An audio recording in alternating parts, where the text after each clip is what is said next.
Pas vitit 2030 do të jeni të pavdekshëm. Po, e dëgjuat mirë. Madje do t'ju them.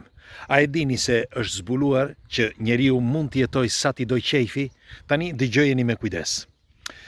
Në vitin 1994 zbuluan një specie që është e pavdekshme, e vetmja specie në këtë planet që është e pavdekshme. Quhet Turroptis nutricola. Turroptis është një meduzë e vogël, por ajo nëse ti i pret një gjymtyr për shembull, i rritet gjymtyra. Nëse i pret një këmbë, i rritet këmba. Nëse i pret kokën, i rritet koka, madje edhe truri. Është vënë re që pasi i pren trurin, e ndan në 9 pjesë dhe ajo vazhdonte që të jetonte, bile të rigjeneronte qelizat e saj. Dhe shkencëtarët donin të kuptonin se çfarë kishte ndodhur dhe kështu me kalimin e kohës filluan që të bënin teste. E kanë bërë tuhet në minj dhe ka disa minj që kanë jetuar gjatë. Duhet të dini që një minj jeton parafërsisht një vit. Mirë po, ata e modifikuan dhe thuhet që jetoi deri në 6 vjet. Megjithatë, përveç kësaj, duhet të dini që para disa viteve, pra në vitin 2023, mos gaboj, një shkencëtar amerikan bëri një test. Ai u fut të jetonte në ujë për 100 ditë. Dhe ajo që ka ndodhi në trupin e tij është absurde. Pra, njeriu nëse jeton nën tokë, jo nën ujë, por nën tokë, ai mund të ketë probleme të mëdha, sepse duhet të dini që cikli biologjik duhet jetë në sipërfaqen e tokës. Pra, për shembull, nata dhe dita, ose më mirë, gjumi dhe puna, pra e ditës. Kjo përkon me trupin e njeriut, pra me orën biologjike të njeriut. Dhe në testet që bëri, ky zotria, ky shkencëtari amerikan, vuri re që trupi i tij biologjik u reduktua, me një fjalë e ciklit biologjik u reduktua. Pra plagshmëria u reduktua në rreth 13% dhe nëse ai do të qëndronte më gjatë, do të reduktohej akoma më shumë. Çfarë do të thotë kjo? Që njeriu nën ujë mund të jetojë më gjatë sepse qelizat vdesin më ngadalë. Dhe ky ka qenë një shkak më shumë, si mund të quhet, i testit që kanë kryer me Turroptis nutricola. Tani duhet të dini që njeriu ka një aparat tepër kompleks, që ora biologjike e njeriu duket sikur është e programuar. Është e programuar në 120 vjet. Nëse e mbani mend, ka një legjend ku thuhet që edhe njeriu dhe kështu Zoti e krijoi njeriu si t'i shëmbëllente. Dhe e bëri që të jetojë dhe i tha që të jetojë deri në 120 vjet. Nëse keni vënë re, njeriu është rrallë që ta tejkalojë 120 vjet. Pra ka ndodhur 1 apo 2 herë, të paktën kështu thuhet, ose 5 herë, ja 10 herë, por janë njerëz të rrallë. Por sidoqoftë njeriu nuk mund të jetojë deri në më shumë se 120 vjet për arsye të një faktori vërtet të çuditshëm. Ky faktor quhen ata në skaj të kromozomeve gjenden telomerët. Telomerët janë disa organel ose si quhen disa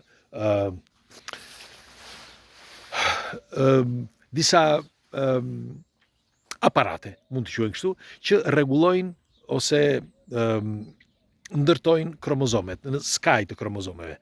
Dhe këta telomerët nëse shkojnë dhe deri rrafsh me kromozomet, erdhi momenti që njeriu duhet të vdesë. Është vënë re që nga një studim i kryer tek disa të moshuar që ishte çdo gjë në rregull. Pra këta pleq që morën në test, që u bën testin, ishte çdo gjë në rregull. Pra i vënë re që ishte parametrat e tyre të telomerëve ishin në rregull. Dhe në një moment, krejt të papritur, ora biologjike u dha urdhër telomerëve që të shkurtoheshin.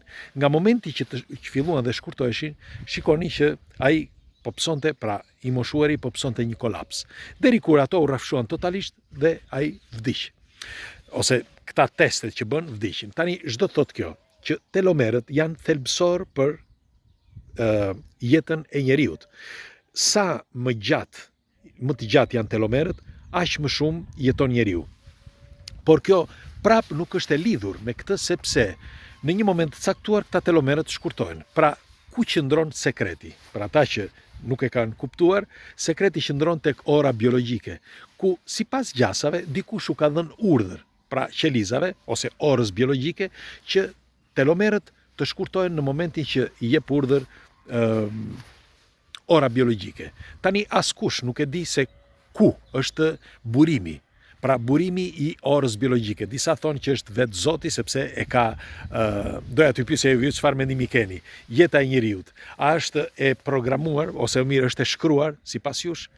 Sepse ka disa që janë të bindur që thonë që kjo është vetëm forca e një inteligjencë superiore, disa e quajnë Zot. Pra, Zoti e di se kur e ka të llogaritur se kur duhet vdesë një njeri dhe jep urdhër orës biologjike. Ku e përsëris edhe një herë, askush nuk e di se kur do të vdesë një njeri, por krejt rastësisht, pra ajo të tregon se me një fjalë, krejt rastësisht fillon dhe shkurtohen telomerët dhe vdes njeriu. Ka disa, se po mendoja pikërisht, ka disa ora që kanë dalë tani, ora dore, që të tregojnë parafërsisht se sa mund të jetosh ti, por bën llogaritjen, kujdes, kjo bën llogaritjen e ADN-s tënde, të sëmundjeve që mund të kesh, pra bën llogaritje totale.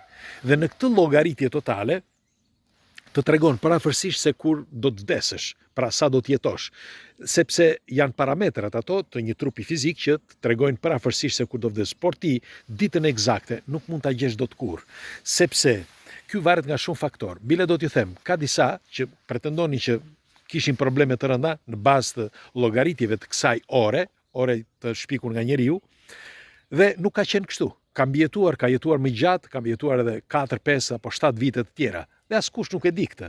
Pra, ora biologjike e trupit të njeriut është ndryshe. Vjen sinjali, vjen nga një formë tjetër, ndoshta nga krijuesi, ndoshta nga një formë inteligjente që ne nuk e kuptojmë. Megjithatë, ky Turroptis nutricola ka bërë në testet që janë bërë, ka bërë zhvillimin e madh, sepse në laborator mendohet që e kanë gjetur mënyrën se si njeriu mund të jetojë sa më gjatë jetë e mundur. Bile thuhet që është një biolog që përveç testeve që ka bërë, ai thotë që mund të bëj që njeriu të jetojë deri në 250 vjet, 230 vjet. Me një fjalë, me testet që ai ka bërë. Tani këto ndoshta janë vetëm për disa, nuk janë për të gjithë, sepse bëhet fjalë për një sistem tepër kompleks të biologjisë, por edhe të shkencës, dhe ma merr mendja që kjo bëhet për ata që kanë të ardhur financiare. Bile thuhet që disa trupa i kanë shndërruar. Çdo të thotë kjo, ju kanë vënë zemrën e një të riu, i kanë vënë mushkritë e një të riu, etj. Dhe kjo e ka bërë që të jetojë më gjatë.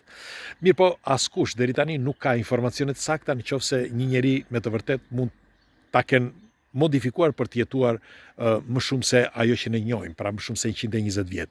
Megjithatë, Turroptis nutricola ka që në vitin 1999, mos gaboj që nga viti 2000, që janë bërë teste me këtë dhe kanë dalë rezultate thuhet maramëndse.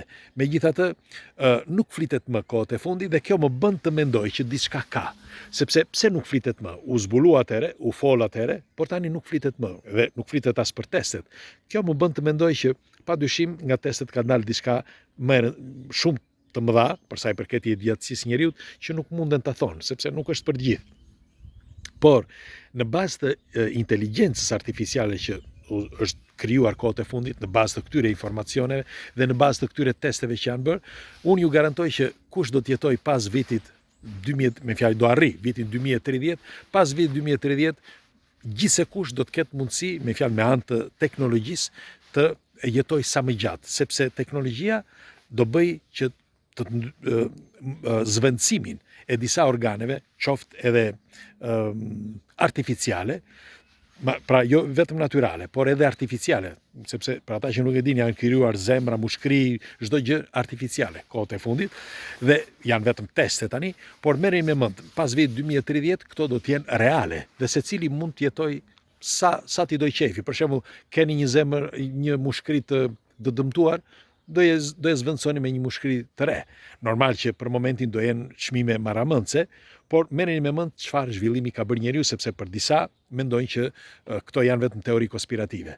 Nuk janë teori konspirative, këtu po flasim për shkencë dhe shkenca ka ecur me hapa gjigant. Merreni me mend deri në vitin para 200-300 viteve jetonim në Skëter dhe në pak vite ne patëm një zhvillim kaq kolosal dhe tani me zhvillimin e ri do të jetë diçka e re, diçka fantastike që shumë njerëz nuk e kanë kuptuar, por unë jam i bindur për këtë që ata që do mbeten, sepse do mbeten pak, për fat keq, ata që do mbeten do të jetojnë mirë dhe gjatë. Megjithatë, ju çfarë mendimi keni për këtë argument? Do të dëshiroj një komentin tuaj. Kush ka informacione më të tepërta, le t'i lë këtu që ta diskutojmë. Ju falenderoj që jemi për bashkë. Ju përqafoj. Kalofshi një të diel të këndshme, unë si gjithmonë po bëj 2 hapa. Zbrita nga mali. Tani po shkoj të filloj të studioj në një material tjetër gjithmonë për ju. Ju falenderoj që jemi për bashkë. Si gjithmonë, kush është rastësisht në server nga brende, bëjini like faqes, lidhuni me këtë faqe, nuk ju kushton asgjë. Ju përqafoj.